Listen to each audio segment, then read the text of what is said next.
right, I'm gonna go over how you can design your own leg workout. Now, with any workout, you also wanna make sure that you warm up. This could be a 5 to 10 minute walk on the treadmill, followed by like 2 to 3 mobility movements that kind of match what you'll be doing in your training for that day. But I'm just gonna focus on getting in a full leg workout and how you can design it for yourself. So, with your leg workout, it's really important to get some kind of squat movement in there. So that's number one.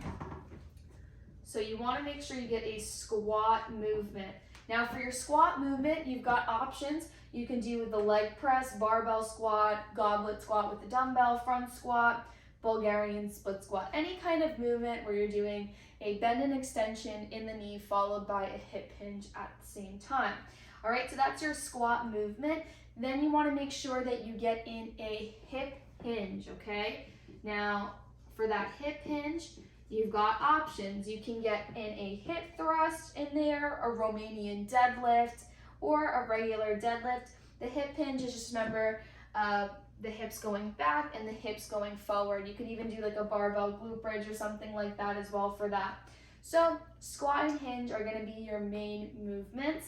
And then if you do it in this order, I recommend that you go in with some sort of calf movement in between that and the end of your workout, just because usually these two, if you go heavy on them, you're gonna be pretty tired, and just so you can manage your fatigue throughout the training session, I recommend putting in some calf raises in there. So calf raise, and for your calf raise, you've got options, but remember you're kind of taking this time to kind of catch your breath a little bit, right? Calves are a smaller muscle group, so you can get in a deficit calf raise, single leg calf raise. You could do the standing calf raise machine, or you can do calf raises on the leg press.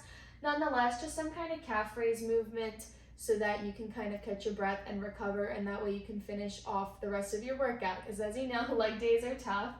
So now for the finale of your workout, I recommend getting in 2 isolation movements. And those movements, you're gonna pick them based on what you want to work on, right? So think about your legs.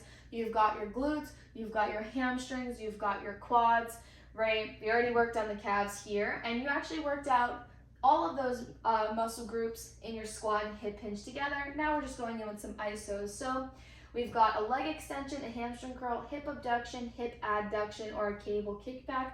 There's more out there, but these are kind of the main ones. So for that hamstring curl, you could do the seated hamstring curl or the lying hamstring curl.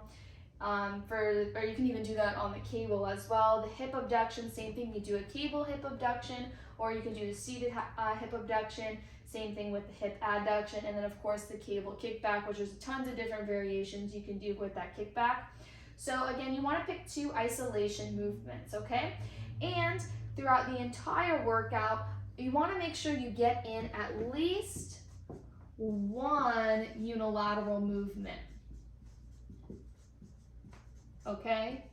1 unilateral movement. So that could be your Bulgarian split squat if you choose that for your squat movement. It could be your cable kickback, or maybe you make your leg extension a unilateral movement by doing 1 leg at a time, or you could do that single leg deadlift.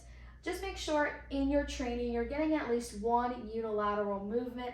And to finish off the workout, you can also do a burnout as well. Maybe you burn out with like some sissy squats or some hyper extensions, glute bridges with a band on, or jump squats. There's always a way you can add in a burnout in there. It's not always necessary. And of course, it's not a bad idea to maybe walk out the legs after and then do some static stretching. But this is how I would design a full leg workout, and subscribe for more tips.